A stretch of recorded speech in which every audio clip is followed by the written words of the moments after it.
யாருமே பார்க்காம இருந்தா கூட நீங்க உண்மையா இருக்கணும், ஃபெய்த்ஃபுல்லா இருக்கணும். இனி நீங்க ஒரு இடத்துல வேலை செய்றீங்க, உண்மையா வேலை செய்றீங்களா? உங்க எஜமான்களுக்கு உண்மையா இருக்கிறீங்களா? நேர்மையா இருக்கிறீங்களா? நீங்க சொல்றீங்க எனக்கு என்ன ப்ரொமோஷன் கொடுக்க மாட்டான், உயர்வு கொடுக்க மாட்டான் அப்படின்ட்டு. அவன் கொடுக்கறனோ கர்த்தர் கொடுக்கிறதுக்கு இருக்கிறார். ஆனா நீங்க உண்மையா இருக்கிறீங்களா? வேலை இத்தனை மணி கரெக்டா போயிடுறீங்களா? இதெல்லாம் ஆண்டு கரெக்டா இருப்பார் தெரியுமா? நீங்க கேட்பீங்க இதுக்கு ஆண்டுக்கு சம்மந்தமே கிடையாது. அது சில பேர் அது வேலை இது ஊழியம், வேலையே நீ ஊழியம் தான் செஞ்சு ஆகணும். ஏன்னா அங்க எஜமான் உனக்குள்ள இயேசுவை பார்க்கறாங்க. Your earthly masters are looking at the Christ who lives in you. அவரை எப்படி காமிக்கிறீங்க, எப்படி வெளிப்படுத்துகிறீங்க? எத்தனை மணிக்கு வேலைக்கு போகணும், எத்தனை மணிக்கு போறீங்க, எத்தனை மணிக்கு வெளியாகணும், எத்தனை மணிக்கு வெளியாகிறீங்க, எத்தனை மணிக்கு ஒழுங்கு ஸ்கேன் பண்ணி போடணும், நீங்க யாரை வச்சு ஸ்கேன் பண்ணி ஒழுங்கு போடுறீங்க? அங்க இருக்கிற பேனு பேப்பர் ஏஃபோ பேப்பர் எல்லாம் காணா போகுது. ஏன் காணா போகுது? உங்களுக்கே பதில் தெரியும். இல்ல பாஸ்டர் நான் சர்ச்சில் பாட்டு பிரிண்ட் பண்றதுக்காக இருந்தேன். அது திருட்டு, அது திருட்டு பொருள். உன் சொந்த காசை போட்டு வாங்கிட்டு வா. அப்புறம் பாஸ்டர் ஏதாவது சொல்லுங்க, நான் உங்களுக்கு பிரிண்ட் பண்ணி தரேன் பாஸ்டர். அந்த பாட்டு சேவை வர போறேன்னு கிடைக்கும். பேனு எத்தனை ஹைலைட்டர் காணா போச்சு. எங்கன்னு கேட்டா என் பைபிள் இருக்குன்னு. ஏன் எதாவது எடுத்தீங்கன்னு கேட்டா அங்க சும்மா தான் கிடைக்குது, வீணா போயிடும். கேன் யூ சீ இதை நீங்க நினைக்கிறீங்க என்ன ஆஃப்டர் 2 லீவ் பேன் தானே, பேப்பர் தானே, அதை கர்த்தர் ரொம்ப பெருசா பார்க்கிறார். சின்னதுல உண்மையா இருக்கிறவன் தான் பெருசுலயும் உண்மையா இருப்பான். ஹல்லேலூயா. I'm thankful to God. பாஸ்டர்ஸோட மென்டர்ஷிப்பை நான் வளரல, ஆண்டோட மென்டர்ஷிப் வளரசி. இதெல்லாம் ஆண்டோட காமிச்சார். நீ இதெல்லாத்தையும் கட்ட இருக்கணும். உன் எஜமான் உன்னை பார்த்து பாராட்டுறானோ இல்லையோ, நான் உன்னை பாராட்டுவேன், அதுக்கு ஏற்ற பலனை நான் கொடுப்பேன்னு சொன்னார். ஸோ அதை பார்த்து தான் நான் வளர ஆரம்பிச்சேன். அதை பார்த்து தான் நான் வேலையில எல்லாத்தையுமே இருந்தேன். உங்களுக்கு தெரியுமா, நான் திருப்பி வேலைக்கு போகும்போது பாஸ் வந்து இங்கே வந்துரு அப்படின்னு யாரும் கேட்கும்போது யூ வெரி ஹானஸ்ட் சர்வன்ட். அது கேட்க ரொம்ப சந்தோஷமாச்சு. இந்த காலத்திலேயே ஒரு தானியல், ஒரு யோசேப். இன்னைக்கு உங்க எஜமான் உங்களை பார்த்து அப்படி சொல்ல முடியுமா? சொல்ல முடியுமா? நான் கேட்கிறேன். சொல்லணும். பக்கத்தை பார்த்து சொல்ல வைங்கன்னு சொன்னேன். அவங்க வாயை பிடிச்சி சொல்ல வைக்காதீங்க, உங்க நடத்தியால சொல்ல வைங்கன்ற.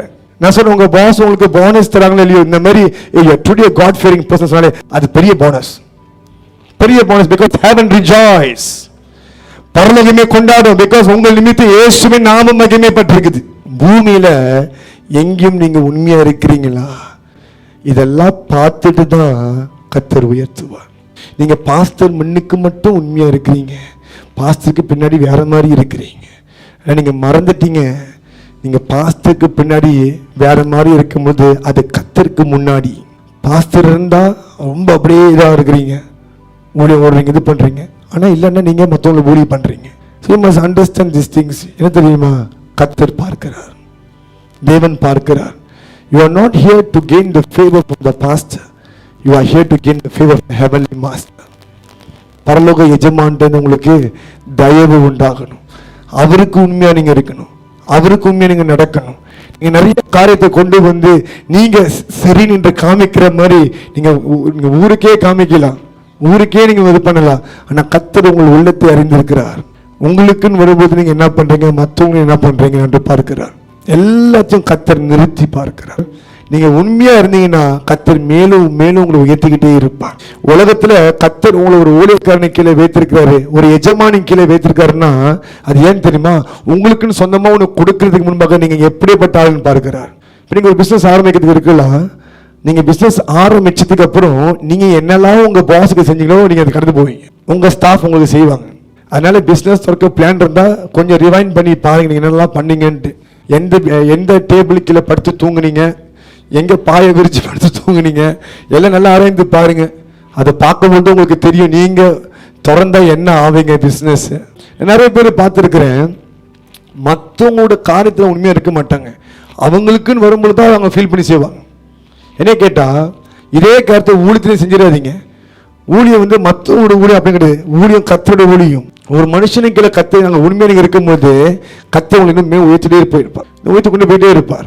அது இவர் தானே அவங்க ஒரு தானே அப்படின்னு இல்லாமல் நம்ம கரெக்டாக இருக்கணும். Because if you can love the man whom you can see, how can you love the God who cannot C?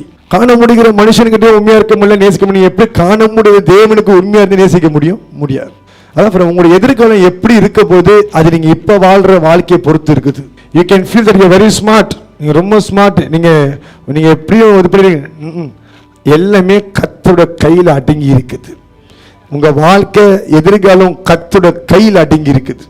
You can't escape that. கர்த்தர் நியாயம் விசாரிக்காமல் விட மாட்டார். நீங்க சின்னதுல உண்மையா செய்றீங்கன்னா பெருசுலயும், அதான் சொல்றேன், உங்களுக்கு கர்த்தர் வேலையை கொடுத்துருக்காரா பூமியில செய்யறதுக்கு, மனசை வச்சு உண்மையா வேலை செய்யுங்க. அதுல கனியை பார்ப்பீங்க.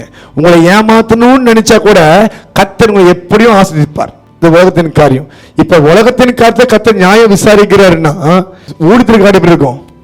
ஊழியம் எப்படி இருக்கும்? நீங்க கொடுத்த ஊழியத்துல நீங்க உண்மையா கமிட்டடா, டெடிகேட்டடா, கரெக்டா எல்லாத்துக்கும் முன்மாதிரியா இருந்து செஞ்சீங்கன்னா கர்த்தர் உங்களை பெரிய காரியத்தை கொண்டு போய் வைப்பார். You have to check. Sometimes you might feel that you are doing good. No, God is expecting the best from you. நீங்க நல்லா சரி நினைப்பீங்க, ஆனா கர்த்தர் சிறந்ததை எதிர்பார்க்கிறார். ஒவ்வொரு நாளும் கர்த்தருக்கு ஏதாவது நம்ம செய்யணும், சிறந்ததை கொடுக்கணும். இன்னைக்கு நிறைய பேர் ஊழியத்துக்கு வராங்க, பேரு புகழ், ஓகே, 4 பேர் மதிப்பாங்க, 4 பேர் பார்ப்பாங்கன்ட்டு. ஆனா ரொம்ப ரேர். சிலர் தான் உண்மையா ஆத்மா மாறதை வைத்து ஆண்டவருடைய ஜனங்களை ஆண்டு பக்கம் சேர்க்கணும்னு நினைக்கிற கூட்டம் ரொம்ப குறைவு, ரொம்ப குறைவு, ரொம்ப rare. You can see countless of servants of God. நான் யாரையும் கம்பேர் பண்ணல. I'm telling you, யார் இதை கேட்டாலும், if you are doing a ministry, understand, ministry is all about connecting the people to God. ஜனங்களை தேவன் பக்கம் சேர்க்கிறது அந்த ஊழியத்தின் முக்கிய நோக்கமே. இங்க ஆத்மா பாரம் இல்லாம, ஜனங்கள் மேல பாரம் இல்லாம வெறும் பேருக்கும் புகழுக்கும் ஊழியசினா அது நிலைச்சு நிக்காது, அது விழுந்து போயிடும். கர்த்தர் பாப்பார், நீ சின்னதுல எவ்வளவு உண்மையா இருக்கிற, பெருசுல எவ்வளவு உண்மையா இருக்கிறன்னு பாப்பார்.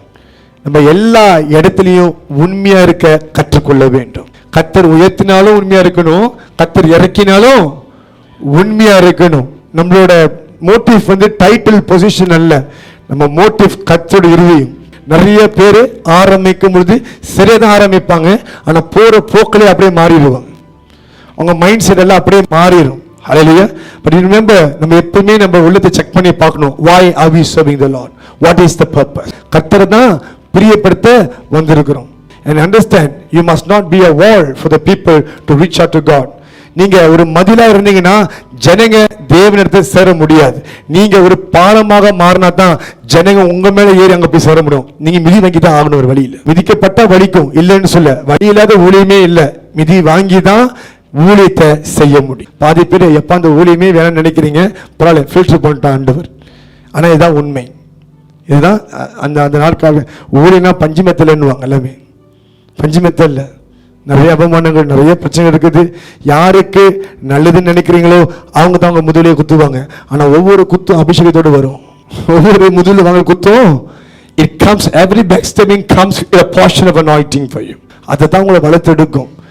எனக்காக நீ காயப்படணும், அதோட சேர்த்து நான் அபிஷேகத்தையும் தருவேன் நான் சொல்லுவேன். ஹல்லேலூயா.